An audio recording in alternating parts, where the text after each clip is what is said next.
Good morning, applicant. How are you? I'm good, thank you. Can you tell me something about yourself? My name is Jenilyn Rodulfa. I'm 32 years old. I'm single. I have two daughters, age 13 and 14 years old, and I'm the youngest of the family. Do you have a working experience as domestic helper? Yes, I work as housemaid here in Philippines in more than 3 years, and I serve five members of the family. Why do you intend to work abroad? I want to work abroad so I can provide the daily needs of my family and to support the education of my children. Go. How were your experience in your previous employer?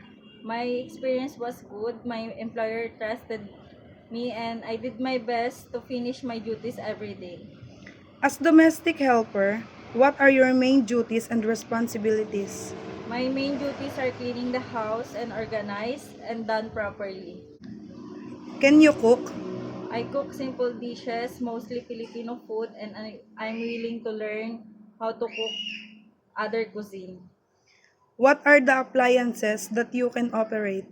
I can operate household appliances like washing machine, vacuum, rice cooker, and electric iron.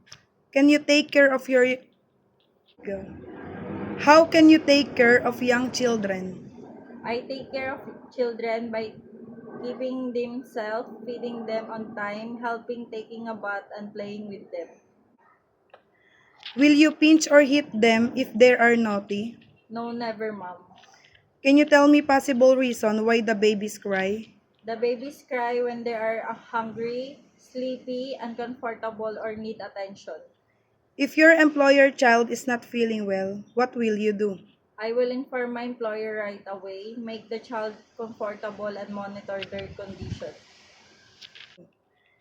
How can you manage the household chores and the baby? I will prioritize the baby first, then I do household chores when the baby is sleeping, and I will manage my time properly and stay flexible. How can you handle homesickness?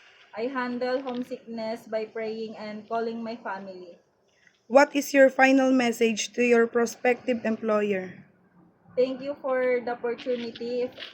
If you hired me, I will do my best, be honest, hardworking, and follow your instruction. I will take care for your family and work with dedication.